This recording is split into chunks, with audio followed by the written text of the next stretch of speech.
suku Jawa dan suku Dayak bergabung dalam misi rahasia yang mengejutkan untuk menghancurkan jaringan perdagangan organ manusia di Kamboja. Bagaimana dua budaya berbeda bisa bersatu melawan kejahatan terorganisir ini? Temukan kisah penuh aksi dan intrik yang tak pernah kamu duga. Jangan lupa subscribe channel ini supaya kamu gak ketinggalan video seru lainnya.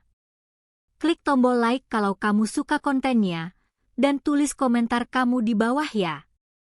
Oh iya, jangan lupa juga absen di kolom komentar. Tulis dong kamu dari kota mana, biar kita bisa kenalan lebih dekat. Thanks banget buat dukungannya, kalian keren. Di sebuah universitas kecil di Depok, pagi itu langit cerah.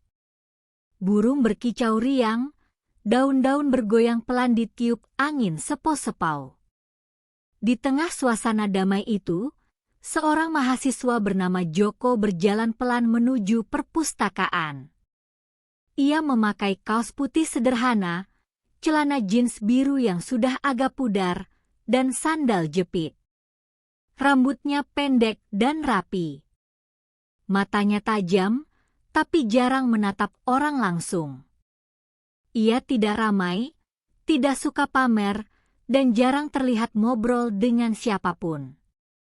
Tapi meskipun begitu, banyak orang yang mengaguminya.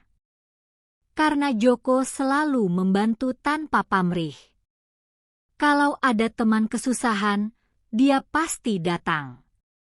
Kalau ada tugas kelompok, dia selalu ikut mengerjakan bagian sendiri, bahkan kadang bantu teman lain. Hanya saja, ia tidak suka menjadi pusat perhatian. Sementara itu, di ruang kelas, seorang perempuan bernama Ria sedang asyik mencatat materi kuliah sambil mendengarkan musik lewat earphone-nya. Ria adalah sosok yang berbeda dari Joko. Ia ceria, mudah akrab, dan selalu bisa membuat suasana hidup. Dari Kalimantan, suku Dayak, ia punya senyum hangat dan semangat yang tinggi. Teman-temannya menyukainya karena ia selalu bersikap baik dan tidak sombong. Namun hari itu, Ria merasa risih. "Kamu tahu? Joko tuh suka sama kamu," bisik salah satu teman cueknya saat istirahat. "Apaan sih? Mana mungkin," jawab Ria sambil tertawa kecil. Tapi bukan hanya sekali. Beberapa kali teman-temannya meledeknya dengan gosip-gosip serupa. "Lihat deh, Joko lagi ngeliatin kamu dari jauh. Kok kamu nggak balas aja? Masa sih nggak ada ketarik?" Ria menggeleng. "Dia bukan tipenya aku. Lagi pula, aku nggak yakin dia benar-benar suka aku." "Kenapa?" tanya temannya heran. "Karena kalau suka, pasti ada usaha. Ini malah kabur kalau ketemu. Kayak takut ketahuan atau apa." Sejak saat itu, Ria mulai memperhatikan Joko sedikit lebih teliti. Ia melihat bahwa Joko memang tidak suka digosipkan. Setiap kali ada orang yang mencoba mengajaknya ngobrol panjang, Joko biasanya menjawab singkat, tersenyum kecil, lalu pergi. Tapi ia juga tidak sombong. Kalau ada teman yang butuh bantuan, ia langsung datang. Suatu hari, Ria melihat Joko membantu seorang satpam tua yang kesulitan membawa kardus berisi buku-buku dari perpustakaan. "Masih berat, Pak?" tanyanya sambil langsung mengambil beberapa kardus. Satpam itu tersenyum lega. "Terima kasih ya, Nak." Joko hanya mengangguk pelan, lalu pergi begitu saja. Ria melihat semua itu dari kejauhan. Ia tersenyum kecil. Orang ini beda dari yang lain. Tapi meski begitu, ia tetap tidak nyaman dengan gosip-gosip yang terus muncul. Joko itu teman yang baik. Cuma, kami bukan sepasang kekasih. Dan rasanya memang gak akan pernah jadi seperti itu. Pada suatu sore, saat mereka bertemu di kantin kampus, Ria akhirnya mencoba menyapa Joko. Joko, kamu selalu diam aja.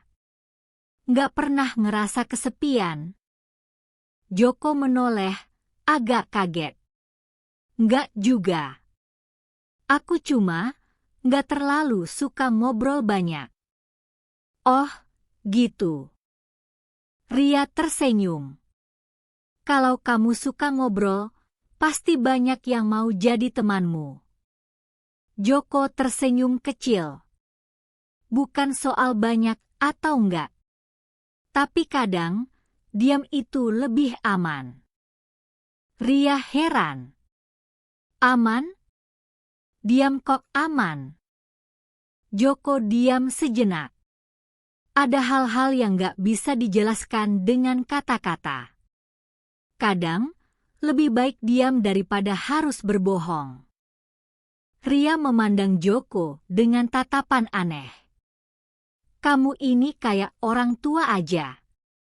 Bicaranya bijak banget. Joko hanya tersenyum, lalu pergi begitu saja.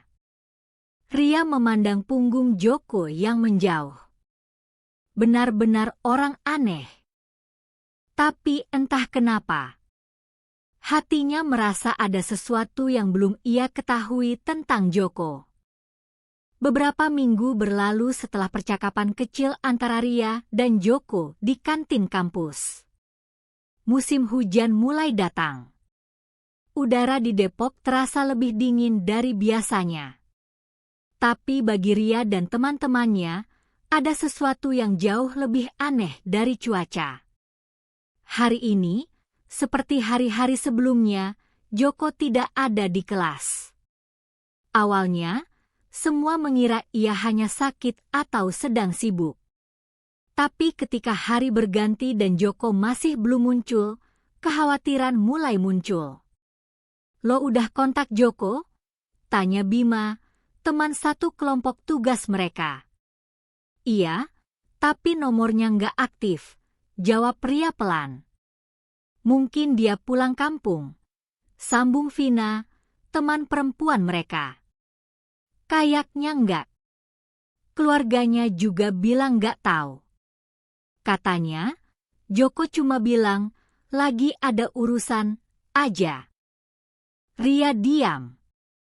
Perasaannya mulai tidak enak. Karena penasaran, Ria memutuskan untuk pergi ke kos-kosan Joko sendirian. Sesampainya di sana, pintu kos dalam keadaan tertutup. Ia mengetuk beberapa kali, tapi tidak ada jawaban. Ia bertanya ke pemilik kos. Iya, Mas Joko sudah pergi.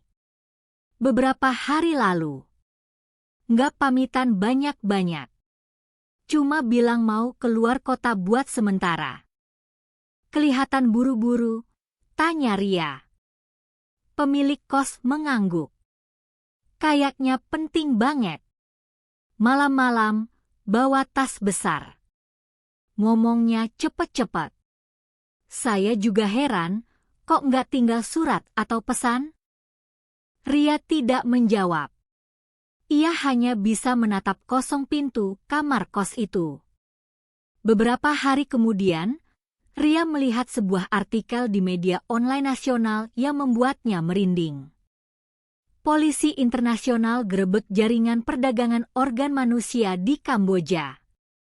Sejumlah korban dari Indonesia ditemukan. Di bawah artikel itu, ada foto dokumentasi dari polisi setempat. Salah satu fotonya menunjukkan seorang pria mirip Joko. Baju hitam, rambut pendek, wajah serius. Ria langsung membuka foto itu lebar-lebar. Matanya memanas. Jangan-jangan Joko. Sejak saat itu, pikiran Ria mulai kacau. Ia ingat ucapan terakhir Joko padanya waktu di kantin. Ada hal-hal yang gak bisa dijelaskan dengan kata-kata. Kadang, lebih baik diam daripada harus berbohong. Waktu itu, ia menganggap itu hanya obrolan biasa.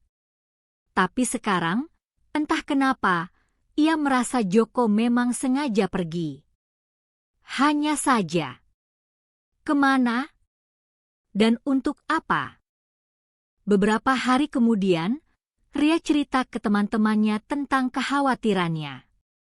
Aku lihat ada foto di berita, mirip banget sama Joko. Di Kamboja. Semua langsung terdiam. Maksud lo? Joko diculik, tanya Bima. Gak tahu. Tapi kayaknya bukan penculikan biasa. Aku takut Joko jadi korban perdagangan organ. Vina menyela, tapi kok nggak ada permintaan uang tebusan? Kalau diculik pasti ada permintaan kan? Ria menggeleng. Aku juga nggak yakin itu penculikan. Tapi aku juga nggak yakin kalau dia pergi sendiri begitu aja. Bima menarik napas panjang.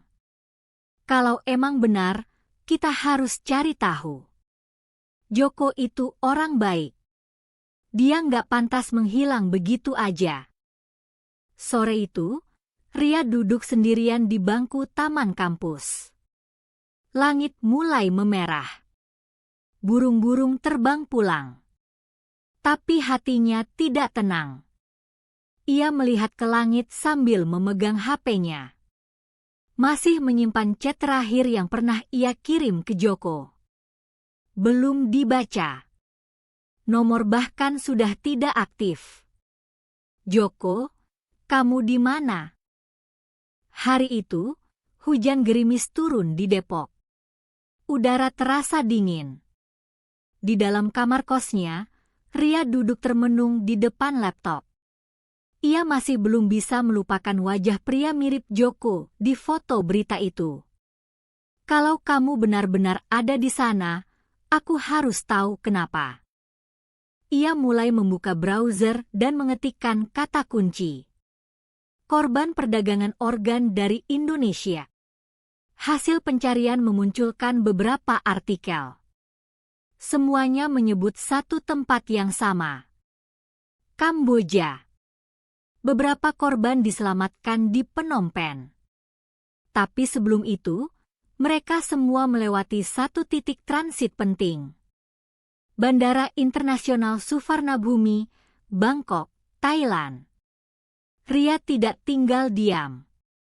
Ia mencoba mencari tahu lebih jauh. Ia bertanya ke teman-temannya, apakah Joko pernah menyebut nama Bangkok atau Thailand sebelum menghilang. Awalnya semua bingung. Tapi kemudian, Vina ingat sesuatu. Aku pernah dengar dia ngobrol sama asisten dosen waktu kuliah lapangan.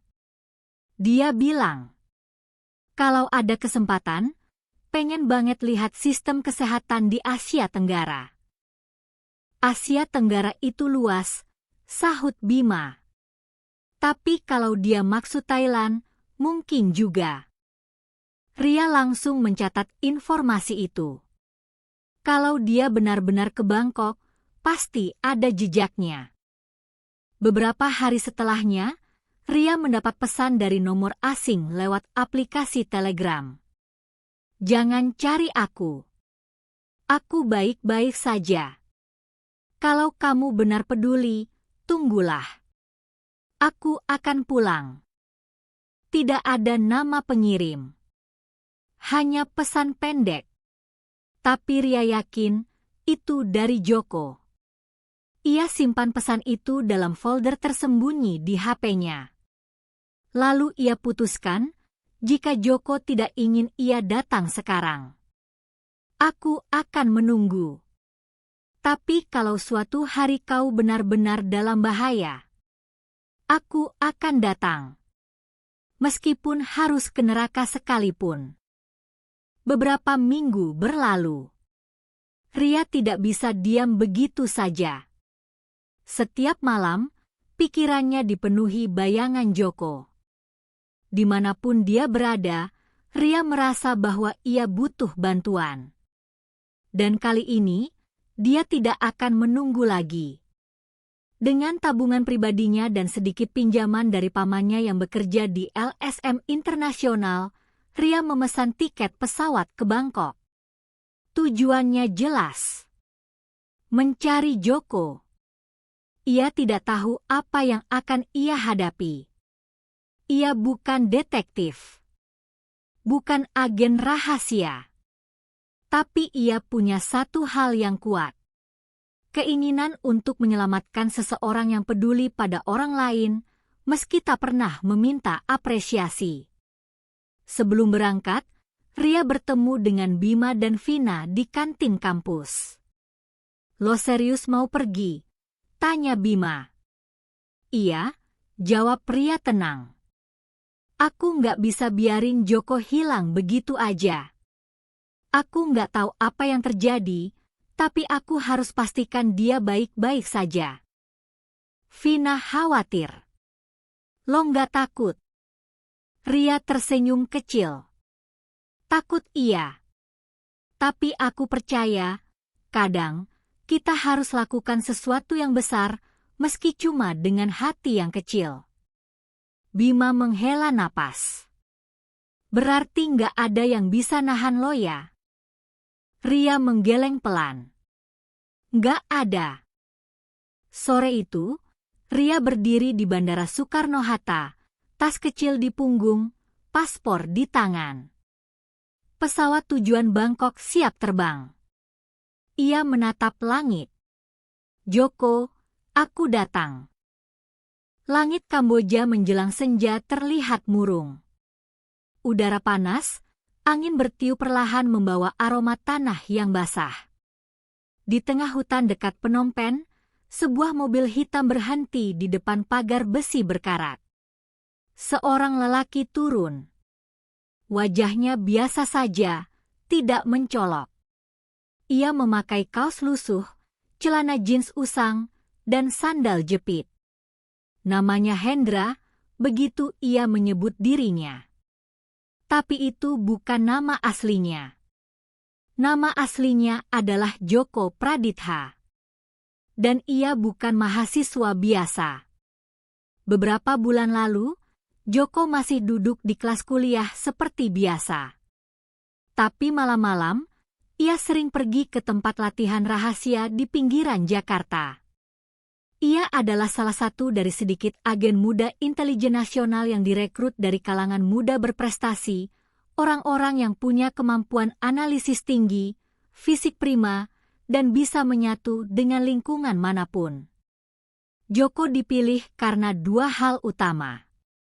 1. Kemampuannya menyamar sebagai orang biasa. 2. Latar belakang keluarganya yang sederhana, membuatnya mudah diterima di kalangan rakyat biasa. "Kamu harus jadi bayangan," kata atasannya saat briefing pertama. "Orang tidak boleh curiga kamu bukan siapa-siapa, padahal kamu tahu segalanya." Operasi itu bernama Operasi Matahari, misi rahasia untuk menyelidiki jaringan perdagangan organ manusia yang merekrut korban dari Indonesia dan membawanya ke Kamboja. Beberapa korban bahkan tidak sadar bahwa mereka diculik. Mereka dibujuk dengan janji pekerjaan, uang besar, atau kesempatan hidup baru. Padahal, yang menanti mereka adalah rumah sakit ilegal, operasi tanpa persetujuan, dan kematian perlahan-lahan. Joko ditugaskan untuk menyamar sebagai pencari kerja bodoh dari Indonesia. Ia harus masuk ke dalam jaringan, mengumpulkan data, dan menemukan nama-nama pelaku di balik layar. Untuk itu, ia harus memutus semua kontak dengan dunia luar, menjadi orang yang menghilang, dan melupakan identitas lamanya sebagai Joko, mahasiswa biasa. Setelah beberapa minggu pelatihan intensif tentang bahasa Khmer, budaya Kamboja, dan cara bertahan hidup di lingkungan berbahaya, Joko resmi menjadi Hendra, seorang pemuda dari Semarang yang butuh uang karena ibunya sakit keras. Ia diberi paspor palsu, riwayat hidup palsu, dan bahkan akun media sosial palsu. Saat pesawat lepas landas dari Bandara Soekarno-Hatta, Joko menatap langit dari jendela. Hatinya kosong. Tidak ada emosi. Tidak ada keraguan. Hanya satu tujuan. Aku harus menyelamatkan nyawa. Meski harus merubah hidupku sendiri. Setibanya di Kamboja, Joko langsung masuk ke jaringan perdagangan organ. Ia datang ke alamat yang diberikan oleh oknum calo tenaga kerja di Bali. Aku cari kerja. Gaji besar.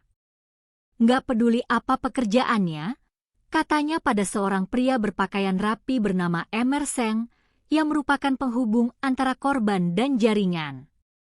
Emerseng memandang Joko dari atas ke bawah. Kamu tampak lapar. Itu bagus. Orang lapar lebih mudah diajak kerja sama. Joko diam.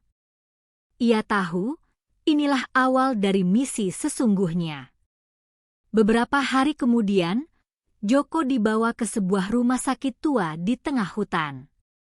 Gedungnya tertutup tirai tebal, lampu redup, dan hanya dijaga oleh beberapa orang bersenjata. Ia melihat banyak orang berkumpul. Ada yang ketakutan, ada yang menangis, ada juga yang sudah terlihat lemas karena kehabisan darah. Joko menyimpan semuanya dalam memorinya. Ia mencatat wajah pelaku, struktur organisasi, metode operasi, hingga lokasi penyimpanan dokumen penting. Tapi ia tahu, ia tidak bisa bertindak gegabah. Ia harus sabar. Harus menunggu waktu yang tepat untuk memberikan informasi ke tim intel di luar. Suatu malam, saat semua penjaga lengah, Joko berhasil mengirimkan pesan pendek ke server intelijen. Masuk jaringan. Data mulai dikumpulkan. Tunggu instruksi selanjutnya. Ia juga sempat mengirimkan satu pesan pribadi ke HP lama miliknya. Sebuah pesan yang mungkin tidak akan pernah dibaca. Kalau aku hilang, tolong jangan cari aku. Aku akan pulang. Suatu hari nanti. Pesan itu tak pernah sampai ke Ria. Tapi entah kenapa, setelah beberapa waktu, Ria seperti mendapat firasat. Dia belum mati. Dia cuma tersesat. Di tengah penyamarannya, Joko tetap mempertahankan satu rahasia yang tidak diketahui siapapun. Sebelum menjadi agen intelijen, ia pernah diasuh oleh pamannya di Solo, seorang ahli ilmu mistik Jawa kuno yang disebut ilmu lembu sekilan, ilmu pelindung yang membuat tubuhnya tidak bisa disentuh benda tumpul maupun peluru. Sayangnya, ilmu ini hanya bisa digunakan untuk bertahan, bukan menyerang. Tapi cukup untuk melindungi diri saat keadaan genting. Ia tidak percaya sepenuhnya pada ilmu ini. Tapi ia tahu, dalam dunia seperti ini, ia butuh segala bentuk perlindungan. Malam itu, Emerseng memanggil Joko. Besok pagi, kamu akan masuk ke dalam sistem kami. Kami butuh relawan untuk donor pertama. Kalau kamu lolos, kamu bisa dapat uang besar. Joko menatap Emerseng dengan ekspresi datar. Iya, saya siap. Padahal dalam hati, ia berkata, aku bukan di sini untuk jadi korban. Aku di sini untuk mengakhiri semua ini. Suara angin malam berdesir pelan di tengah hutan Kamboja. Suara anjing menggonggong dari kejauhan menambah nuansa gelap suasana. Bulan purnama menyelinap di balik awan tebal, seolah tak berani melihat apa yang terjadi di bumi. Di sebuah gedung tua yang disulap menjadi rumah sakit ilegal, Joko duduk sendirian di pojok ruang tunggu. Matanya tajam, tapi ekspresinya tenang. Ia sedang mengamati situasi seperti biasa. Tapi kali ini, ia tidak bisa hanya diam. Ia harus melakukan sesuatu. Beberapa jam sebelumnya, Joko telah disuntik bius oleh dokter misterius yang bekerja untuk jaringan itu. Objek utamanya adalah ginjal kiri. Kamu akan dibayar 200 juta rupiah, kata Mr. Seng padanya pagi itu. Cepat. Bersih. Tidak sakit. Setelah ini, kamu bisa pulang. Joko pura-pura percaya. Padahal, ia tahu benar. Ini bukan operasi donor. Ini adalah pemotongan tubuh manusia secara paksa. Dari pengamatan seminggu terakhir, Joko sudah tahu bagaimana sistem mereka bekerja. Korban dijanjikan uang besar. Diberi suntikan obat bius tertentu. Organ tubuh diambil tanpa persiapan medis lengkap. Setelah sadar, korban langsung dibiarkan pergi atau dibiarkan mati. Saat itulah Joko memutuskan. Aku harus mengumpulkan bukti.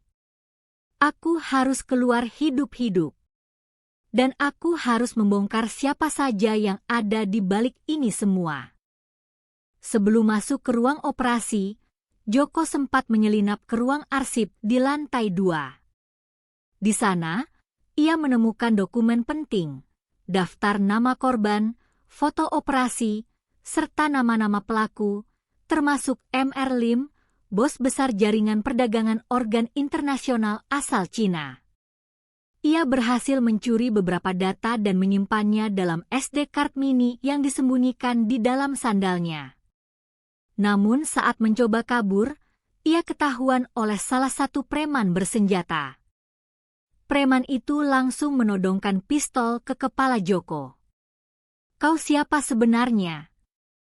Bam! Peluru ditembakkan tepat ke kepala Joko. Tapi detik itu juga, aura biru samar membungkus tubuh Joko. Senjata itu seolah menabrak tembok tak terlihat, dan peluru membelok entah kemana. Preman itu terkejut. Ada apa ini? Apa kau manusia gaib? Joko tidak menjawab. Ia langsung berlari, memanfaatkan momen tersebut untuk kabur dari ruangan. Di sudut gelap markas sementara jaringan itu, Joko bersembunyi di gudang bekas tempat penyimpanan alat bedah. Napasnya masih terengah-engah. Tubuhnya lelah, tapi pikiran masih jernih. Ia memijit pelipisnya, mencoba mengendalikan energi dalam tubuhnya. Aku harus ingat batasku. Ilmu lembu sekilan, warisan pamannya dari Solo, adalah ilmu mistik kuno yang membuat tubuhnya tidak bisa disentuh oleh senjata tumpul maupun tajam, bahkan peluru. Tapi ilmu ini punya 2 aturan emas. 1. Hanya aktif jika tubuh dalam keadaan bahaya nyawa. 2. Tidak bisa digunakan untuk menyerang. Artinya, Joko hanya bisa bertahan. Tidak bisa melawan. Dan itu membuatnya rentan.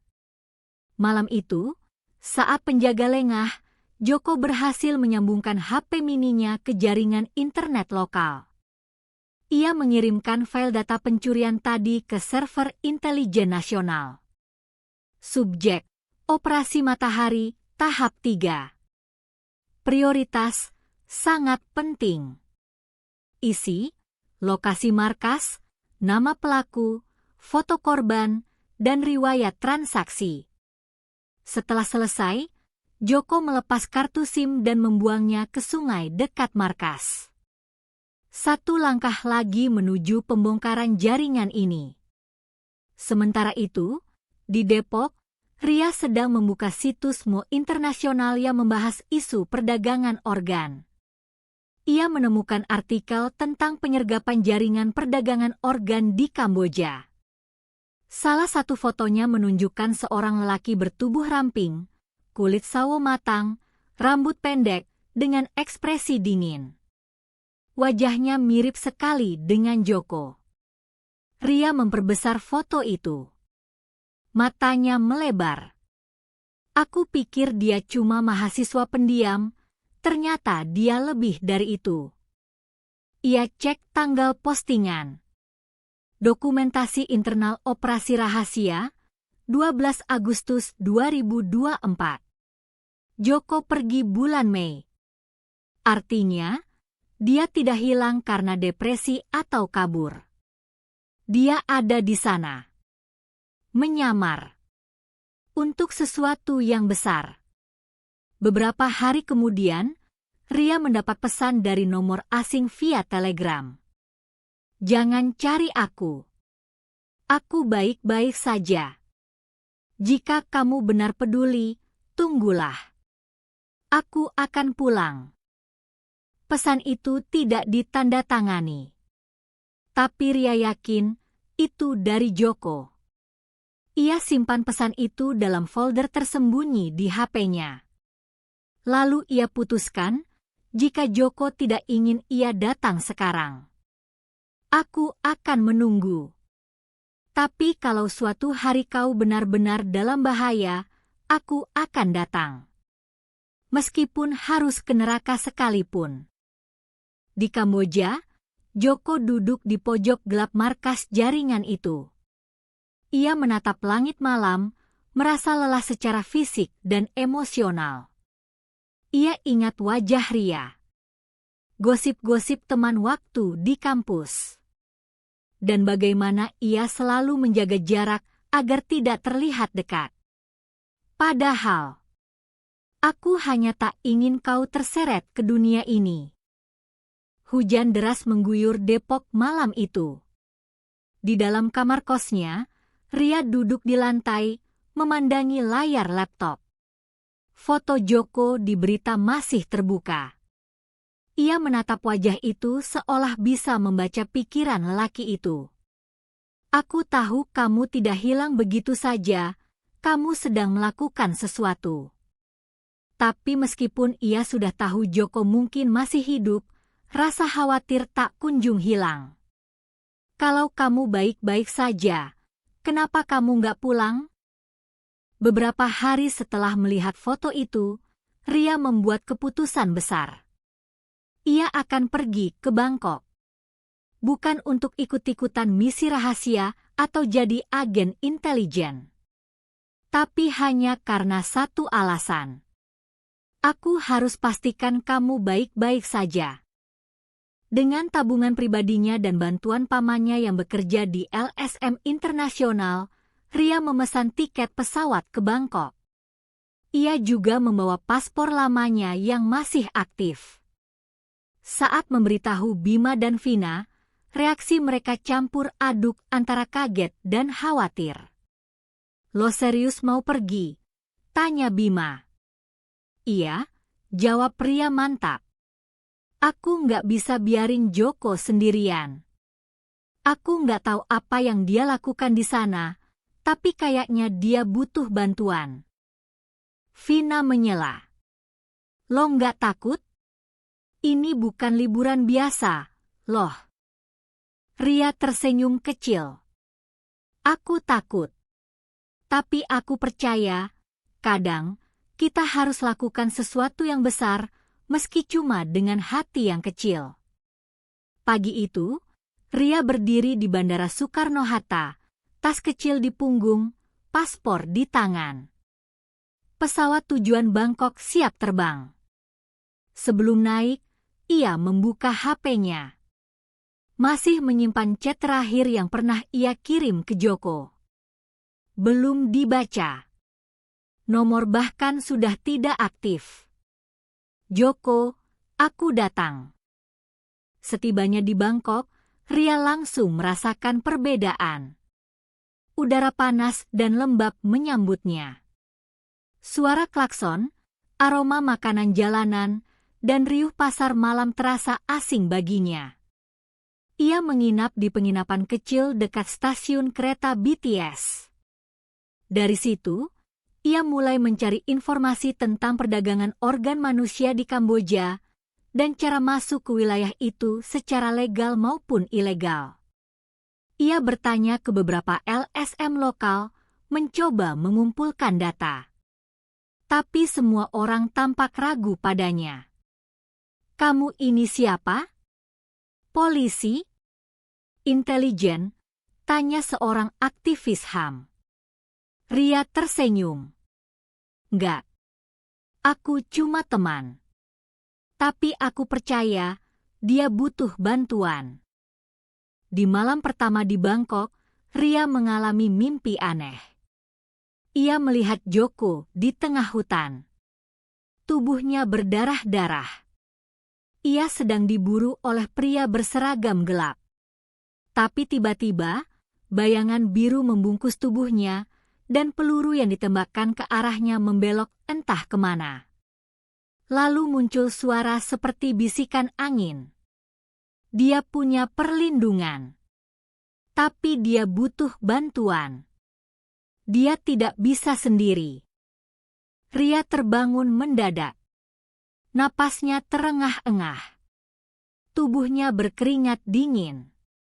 Ia tidak yakin apakah itu hanya mimpi biasa atau kekuatan warisan leluhurnya sebagai keturunan Dayak Kalimantan mulai bangkit. Sejak kecil, Ria memang selalu merasa ada yang berbeda dengannya. Ibunya sering bilang bahwa keluarga mereka adalah keturunan penjaga rimba, sebuah garis darah yang memiliki kemampuan alami untuk melindungi diri dan membaca energi alam. Salah satu kemampuan itu disebut mata angin leluhur, kemampuan untuk membaca intuisi kuat, melihat gambar-gambar masa depan dalam mimpi, dan bahkan merasakan aura orang lain. Selama ini, Ria mengira itu hanya cerita nenek moyang. Tapi sekarang, ia mulai percaya. Ini bukan kebetulan.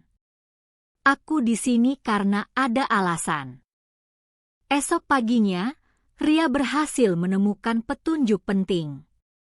Seorang sukarelawan LSM internasional memberinya nama Emer Seng, salah satu penghubung antara korban dan jaringan perdagangan organ di Kamboja. Alamatnya? Sebuah rumah kecil di pinggiran Bangkok, dekat pasar ikan. Tanpa ragu, Ria memesan taksi online. Tujuan: mencari jejak Joko. Dan mungkin menghadapi dunia gelap untuk pertama kalinya. Sesampainya di lokasi, Ria pura-pura sebagai relawan LSM kecil yang ingin menyelidiki kasus perdagangan organ. Mr. Seng curiga, tapi akhirnya bicara sedikit. "Kamu cari siapa?" "Aku dengar ada mahasiswa Indonesia bernama Joko yang sempat lewat sini. Dia mungkin terlibat."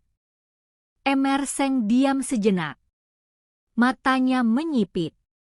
"Joko? Itu nama palsu. Nama aslinya lebih panjang. Dia bukan korban. Dia penyusup." Ria menahan napas. "Penyusup?" Emer Seng tersenyum sinis. "Orang bodoh. Dia pikir bisa menyamar dan mencuri data kami. Padahal, kami juga sudah tahu siapa dia sebenarnya." Keluar dari rumah Emer Seng, Ria merasa matanya diawasi. Benar saja, saat ia berjalan menuju halte bus, dua pria asing mulai mengikutinya dari belakang. Langkah kaki mereka cepat.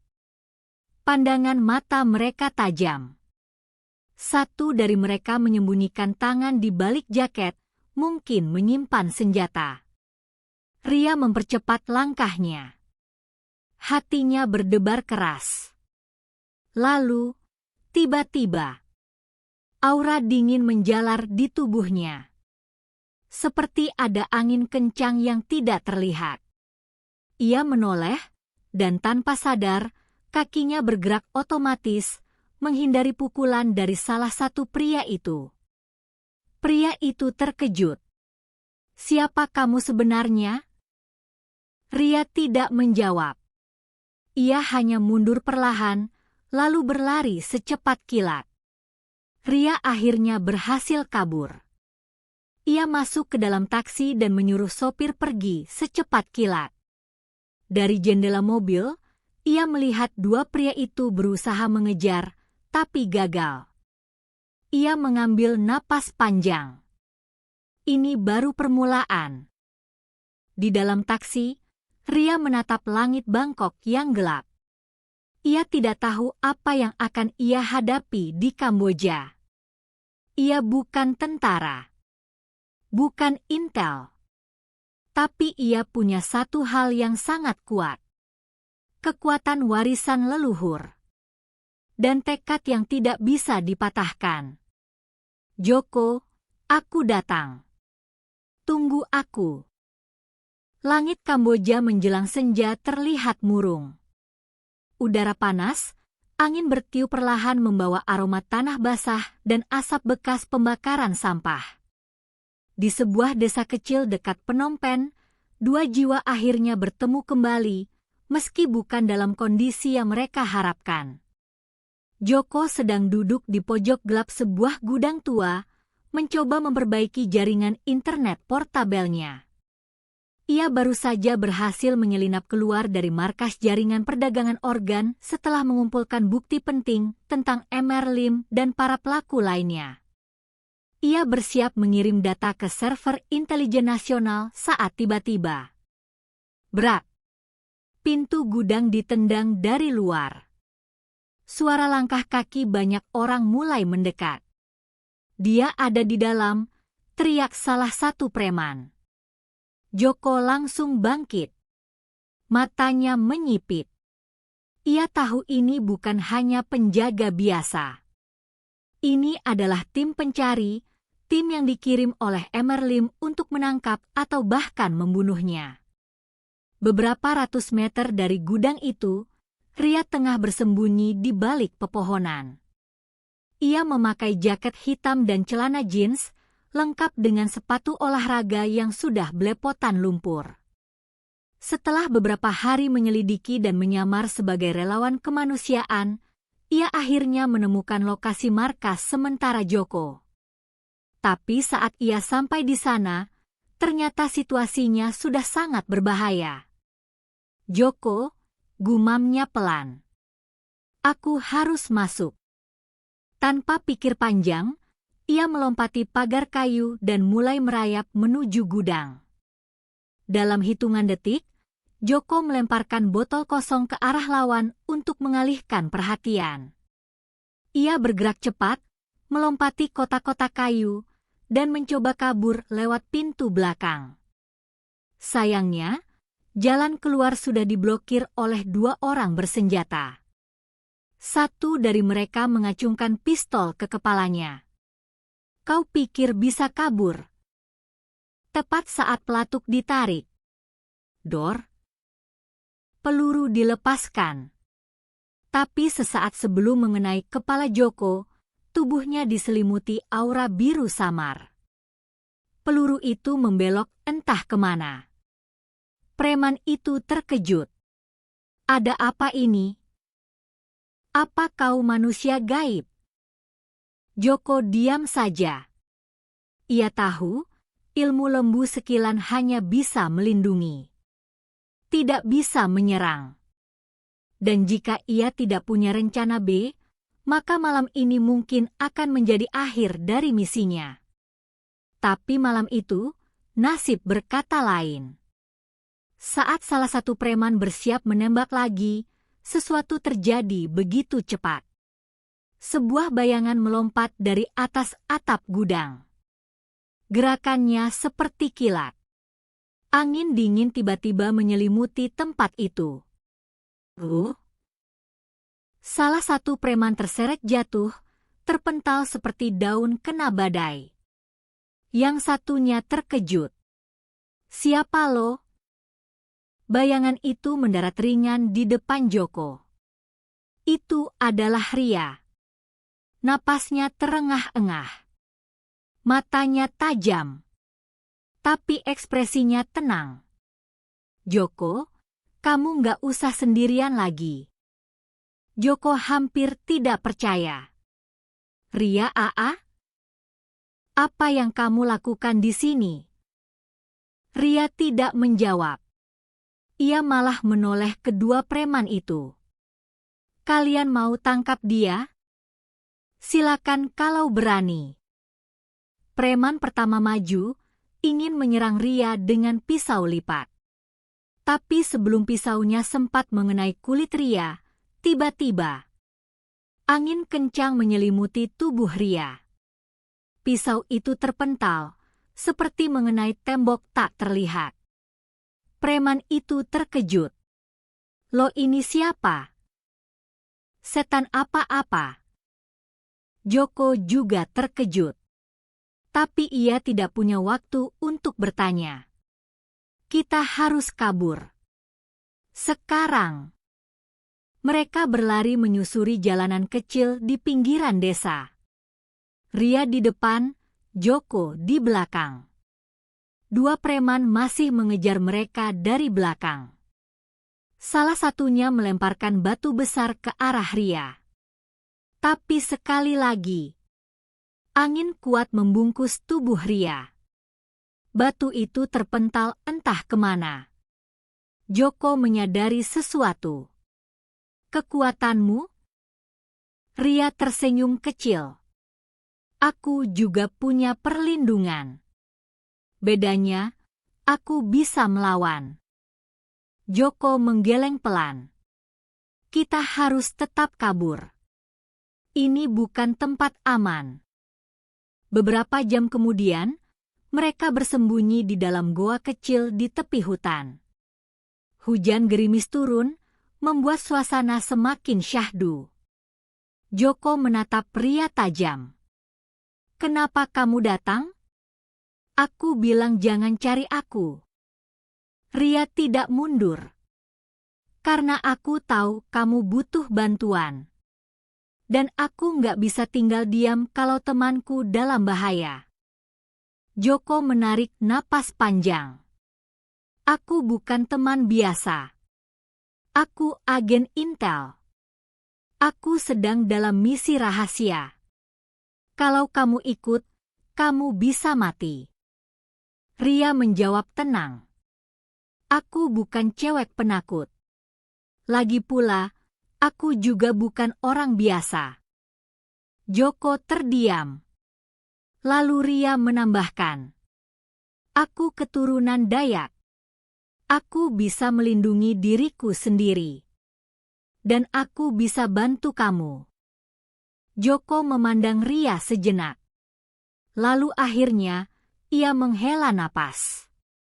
Kalau kamu benar-benar ingin bantu, jangan nekat. Ikuti semua instruksiku. Aku nggak mau kamu terluka.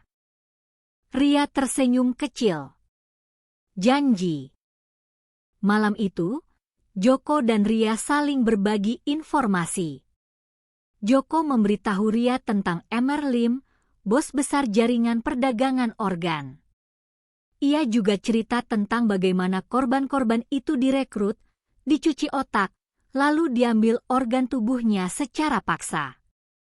Ria menanyakan lebih banyak soal ilmu lembu sekilan, dan Joko menjelaskan bahwa itu adalah ilmu warisan pamannya yang hanya bisa digunakan untuk bertahan hidup. Aku nggak bisa menyerang, kata Joko. Tapi kamu bisa. Dan itu mungkin justru yang kita butuhkan. Ria tersenyum tipis. Jadi, kita bekerja sama. Joko mengulurkan tangan. Iya. Selama kamu janji, nggak nekat. Ria menyambut uluran tangan itu. Janji. Esok pagi, mereka bangun lebih awal. Tujuan mereka jelas.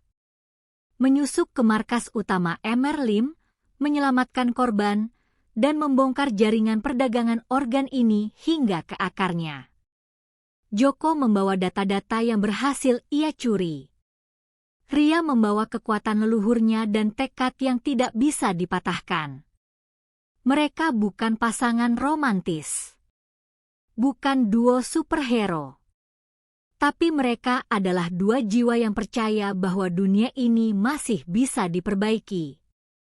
Di tengah hutan Kamboja, Joko menatap Ria.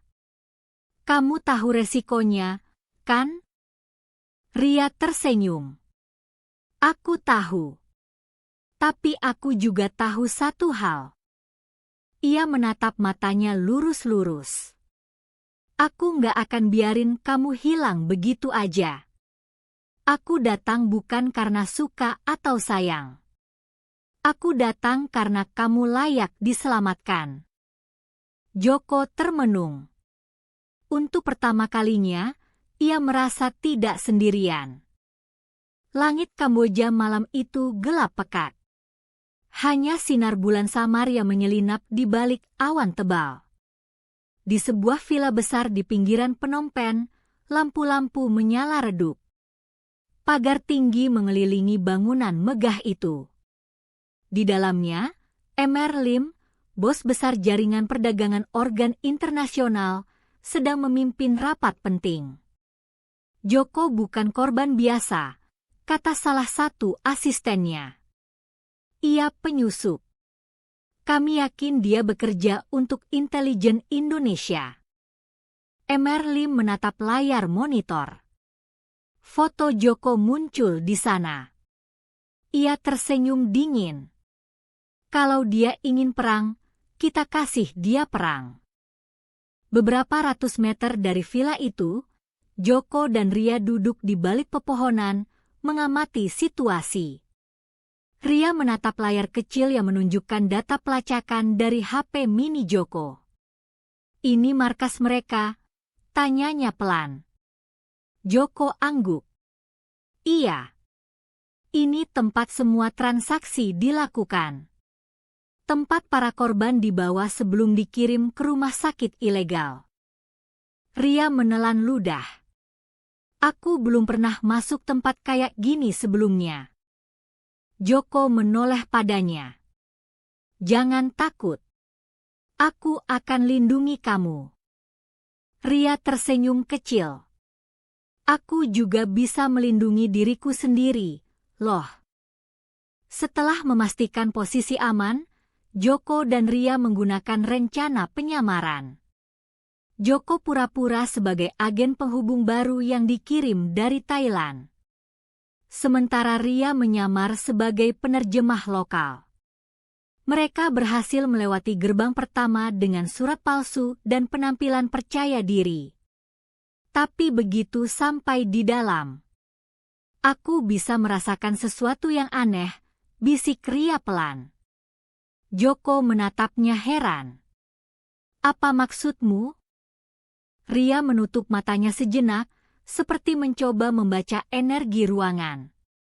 "Ada aura negatif di sini, banyak jiwa yang tertahan." Joko diam. Ia tidak yakin apa yang Ria rasakan benar-benar nyata. Tapi ia mulai percaya bahwa Ria memang punya sesuatu yang lebih dari manusia biasa. Di dalam ruang konferensi villa, Joko diperkenalkan kepada tim inti jaringan tersebut. Semua orang tampak tenang, tapi mata mereka tajam dan penuh curiga.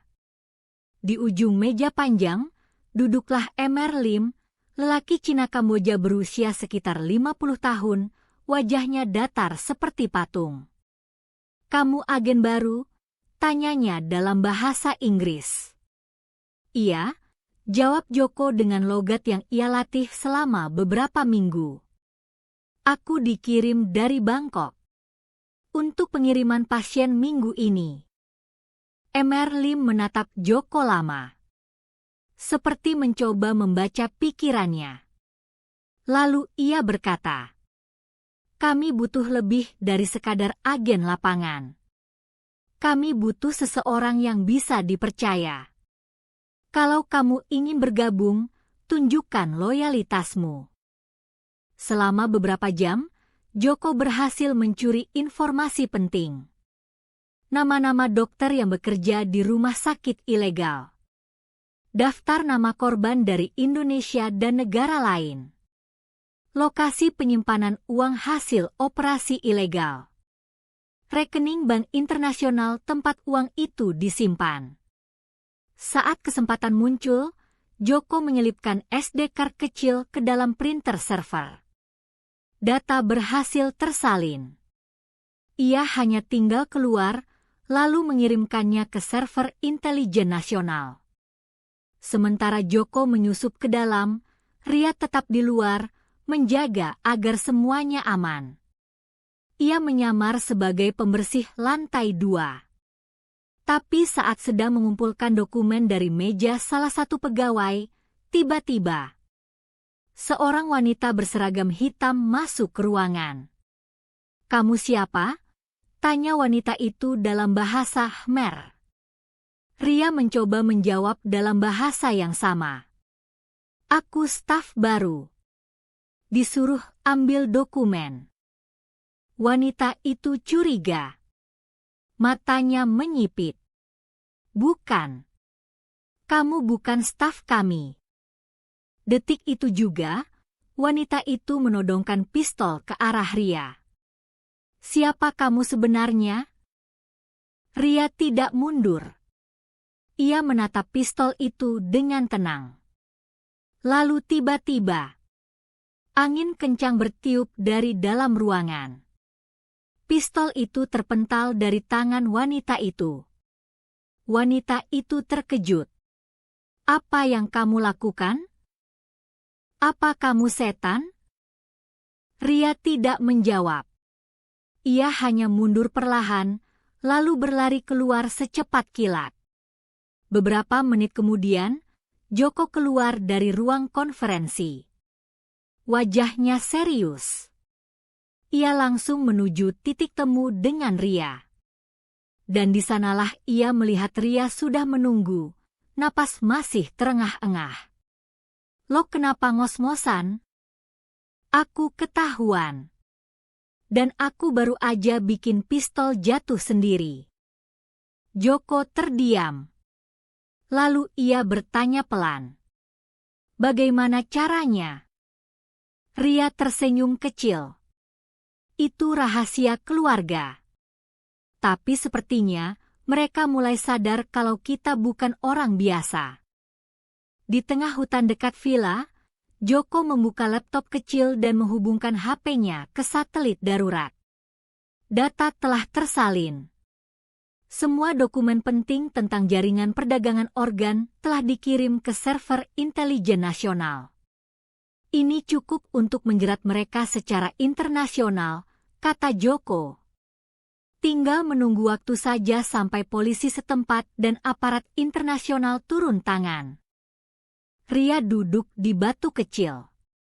"Tapi sekarang, mereka tahu kita ada di sini." Joko mengangguk.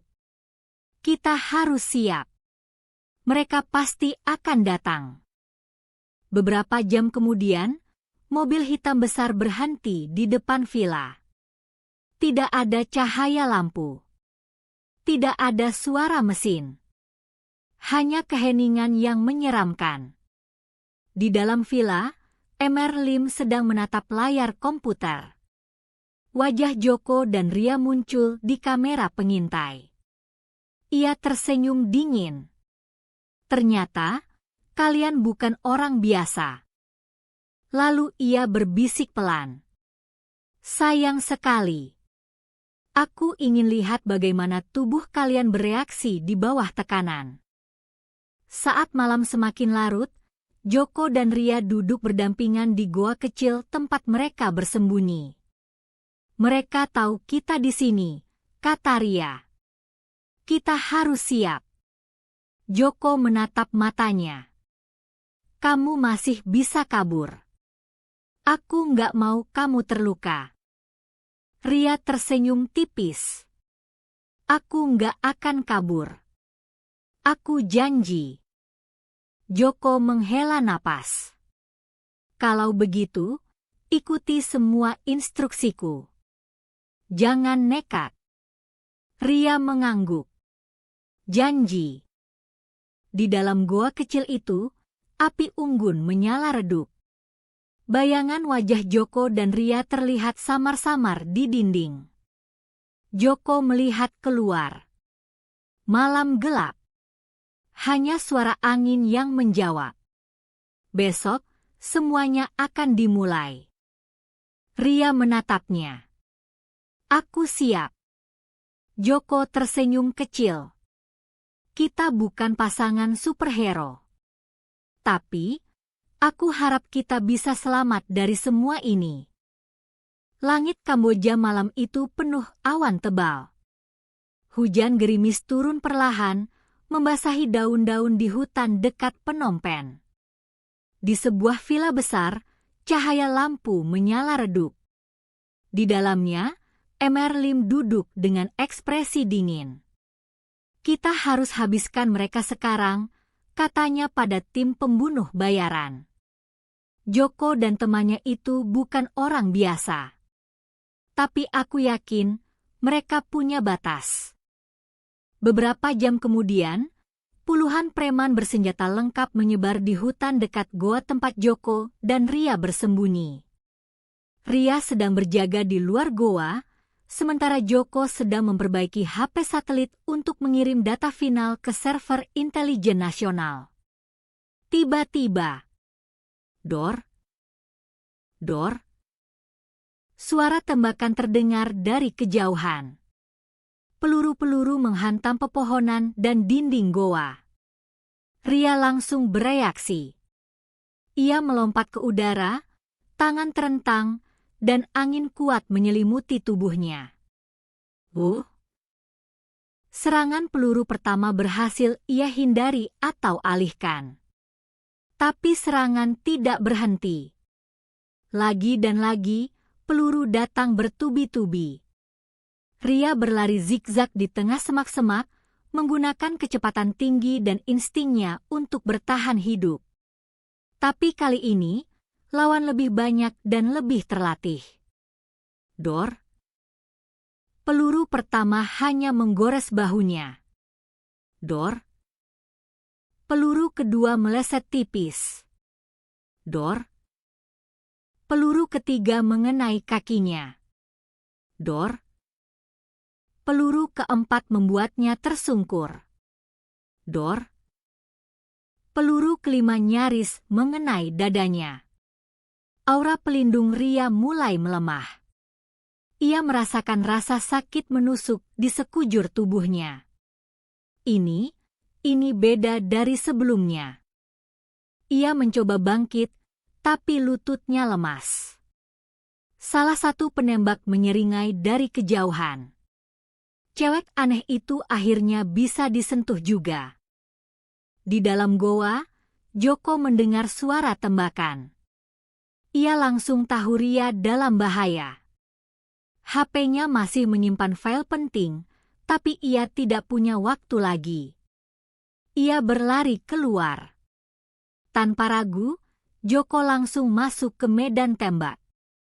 Seolah-olah ia tahu benar apa yang akan terjadi.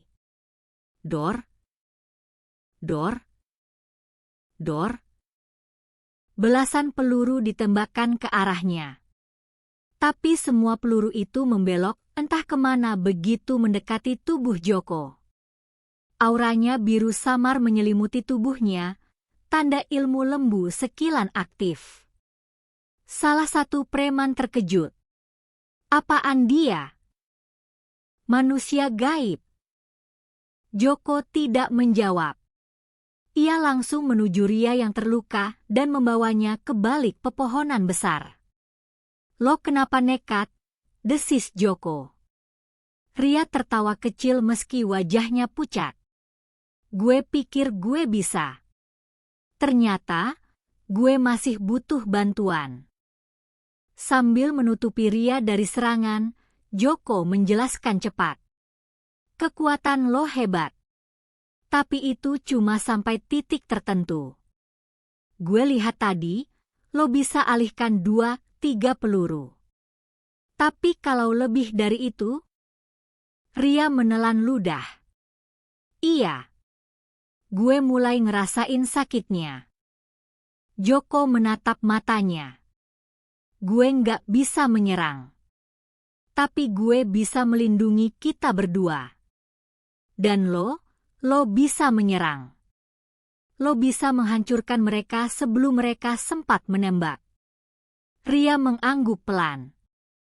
Jadi, kita kerjasama. Joko tersenyum tipis. Iya. Selama lo ikuti instruksi gue. Mereka mulai bekerja sama. Ria berdiri, menggunakan kekuatannya untuk menyerang secara frontal. Angin kuat menghantarkan tendangannya lebih keras. Pria-pria bersenjata mulai terpental. Tapi begitu salah satu dari mereka menembak berkali-kali dari jarak jauh. Dor. Dor. Dor. Ria terseret jatuh. Ia kesakitan. Tubuhnya mulai lemah. Dan tepat saat itulah, Joko melompat ke depan Ria. Dor. Dor. Dor. Dor. 4 peluru ditembakkan ke arahnya. Tapi seperti biasa, semua peluru itu membelok entah kemana. Preman itu mulai panik. Apaan dia tuh? Manusia apa robot? Setelah aman sejenak, Joko berbisik ke Ria. Lo bisa serang. Gue bisa lindungi. Kita gabungin aja. Ria mengangguk. Oke. Gue serang dulu. Lo siap-siap lindungi kita. Ria maju duluan. Ia mengayunkan tangannya, menciptakan gelombang angin yang menghancurkan senjata musuh. Ia gunakan teknik silat warisan leluhur Dayak, ditambah dorongan energi alami dari mata angin leluhur. Saat musuh mulai menembak, Joko langsung maju. Dor. Dor. Dor. Peluru-peluru itu mengarah ke Ria, tapi semua mengenai Joko. Dan semuanya membelok. Ria bisa bernapas lega. Joko bisa melindungi mereka berdua. Setelah berhasil menghindari penyergapan, Joko dan Ria memutuskan untuk langsung menyerang markas utama Emerlim. Tidak ada waktu lagi untuk menunggu aparat keamanan internasional. Mereka berhasil menyelinap masuk lewat saluran air belakang villa. Di dalam, mereka melihat dokumen transaksi ilegal, foto-foto korban, dan rekening bank internasional tempat uang hasil perdagangan organ disimpan. Ini semua bukti, kata Joko. Kalau kita kasih ke intelijen, mereka pasti bisa menjerat mereka. Beberapa saat kemudian, mereka menemukan Emerlim di ruang kontrol villa.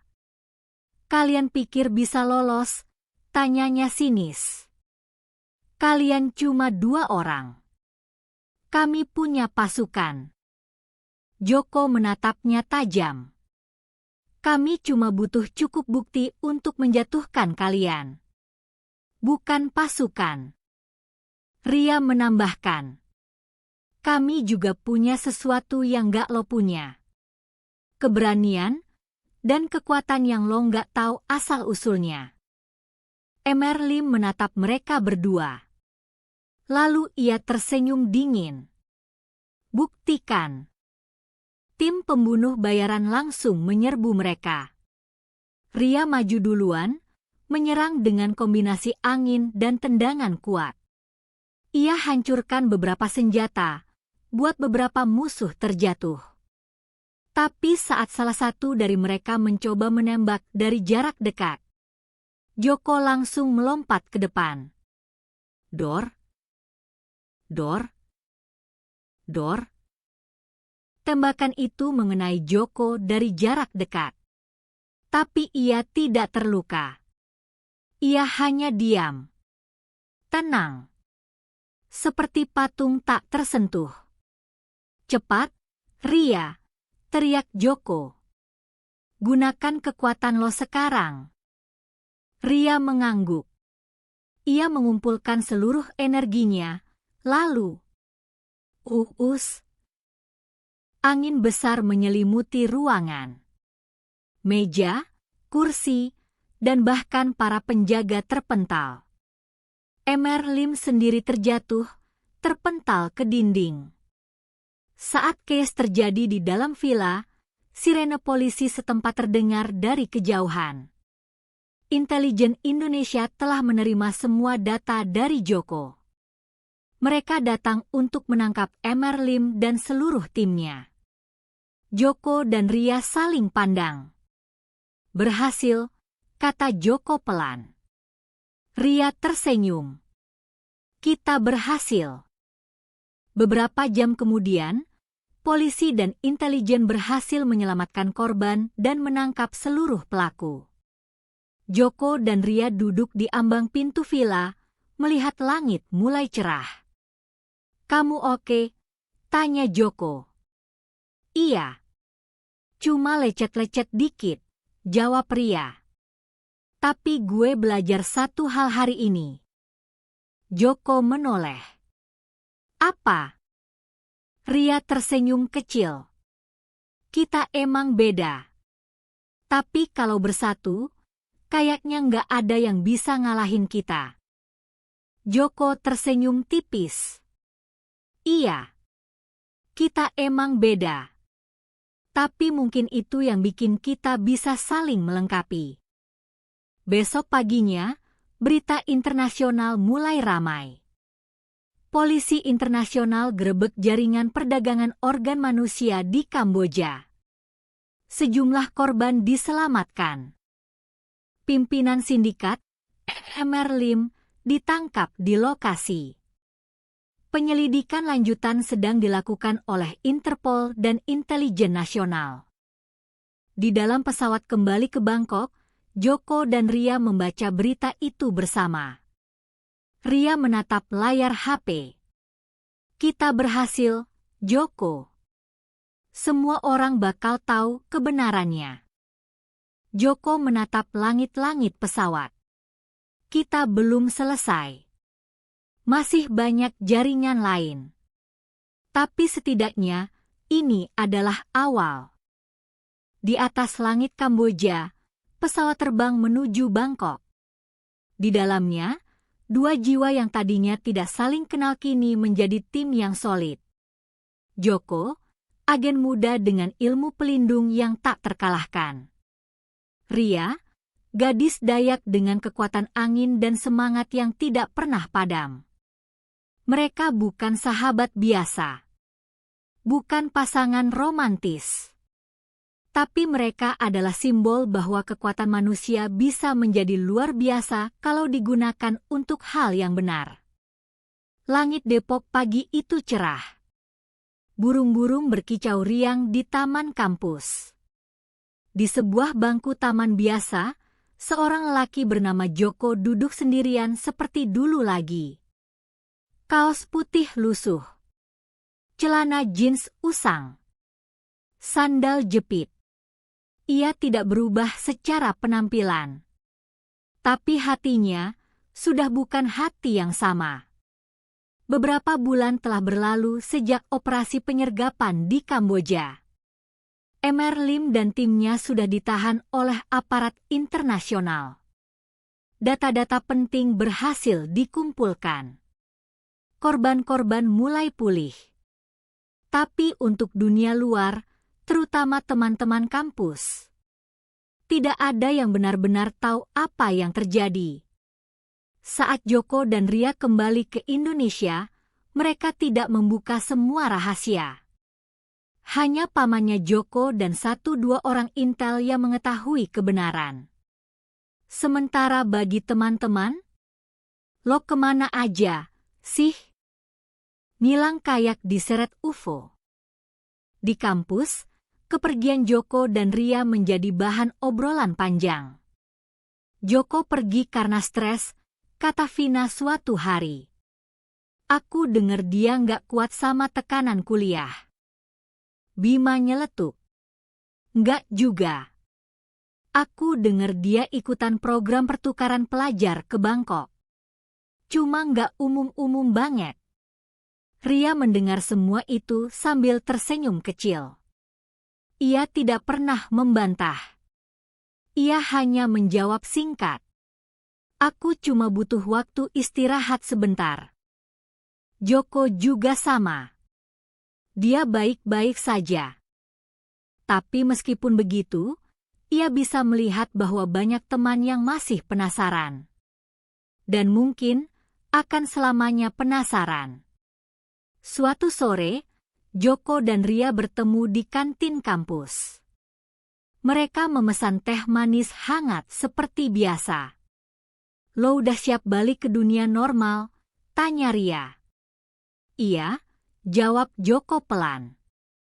Cuma agak aneh rasanya, hidup normal lagi setelah hidup kayak gitu. Ria menghela napas.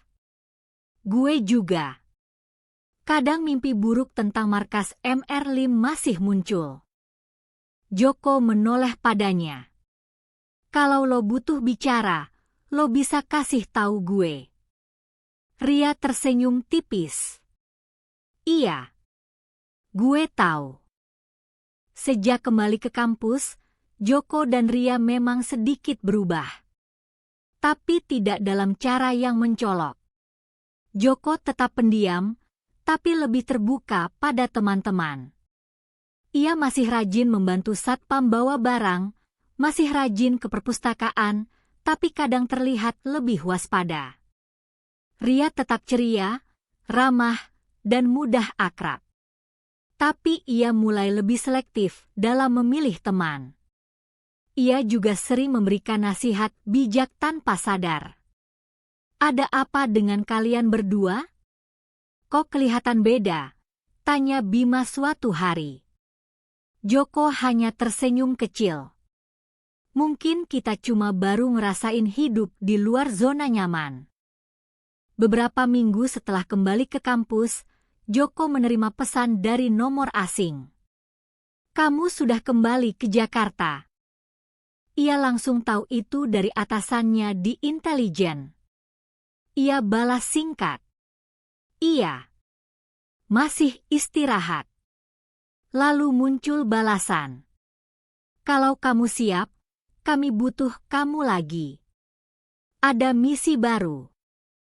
Joko diam sejenak. Lalu ia tutup HP-nya. Ia tidak ingin memikirkan itu sekarang. Di tempat lain, Ria sedang membaca artikel tentang korban perdagangan organ di media. Ia melihat foto-foto korban dan langsung ingat masa-masa di Kamboja. Ia menyentuh tangannya pelan. Masih ada bekas goresan peluru di sana. Tapi ia tidak pernah cerita ke siapapun. Hanya pamannya yang bekerja di LSM yang sedikit tahu. Lo oke? Tanya Bima saat melihat Ria termenung. Iya. Cuma mikir, kalau suatu hari nanti, aku bisa bantu lagi. Tapi nggak kayak dulu. Bima heran. Kayak gimana dulu? Ria tersenyum samar. Dulu, gue sempat ketemu neraka. Meskipun mereka sudah kembali ke kehidupan normal, ilmu yang mereka miliki tidak hilang begitu saja. Joko masih bisa merasakan aura bahaya sebelum terjadi. Ia gunakan itu untuk membantu teman-temannya saat keadaan genting. Ria juga tetap merasakan angin dingin saat ada hal aneh di sekitarnya. Tapi ia tidak pernah gunakan kekuatannya di tempat umum. Kita emang gak bisa balik ke diri yang dulu, kata Ria suatu hari. Tapi kita juga gak harus tunjukin kalau kita beda. Joko mengangguk. Kadang, kekuatan terbesar adalah bisa hidup normal lagi setelah melewati badai. Joko dan Ria kini sering terlihat bersama. Tapi bukan dalam konteks pacaran. Melainkan sebagai teman yang saling memahami, percaya, dan pernah menyelamatkan nyawa satu sama lain. Vina pernah iseng-iseng nanya, "Lo berdua ini hubungannya apa sih sebenarnya?" Ria jawab santai, "Kami cuma teman. Cuma, teman yang pernah masuk neraka bareng." Joko tambahin, "Dan keluar dengan selamat." Walaupun pernah menyelamatkan nyawa dan membongkar jaringan internasional, Joko dan Ria tetap memilih hidup sederhana. Joko tetap rajin ke perpustakaan. Ria tetap aktif di organisasi kampus. Tapi jika ada teman yang butuh bantuan, mereka tidak pernah mundur. "Kenapa lu selalu bantu orang?" tanya Bima suatu hari. Joko menjawab pelan, "Karena dulu ada yang bantu gue. Dan gue nggak mau bayaran. Cuma mau orang lain bisa selamat juga." Ria menambahkan, "Kita nggak harus jadi pahlawan. Tapi kalau bisa bantu, kenapa nggak?" Beberapa bulan berlalu. Musim berganti. Udara Depok semakin sejuk. Burung-burung berkicau riang. Di taman kampus, Joko dan Ria duduk di bangku yang sama seperti dulu. HP Joko berdering pelan. Nomor asing. Pesan pendek. "Kamu siap kembali?" Joko tidak langsung menjawab. Ia menunjukkan pesan teksnya kepada Ria. Kemudian Ria dan Joko saling pandang. Apakah mereka berdua akan memulai pertempuran baru?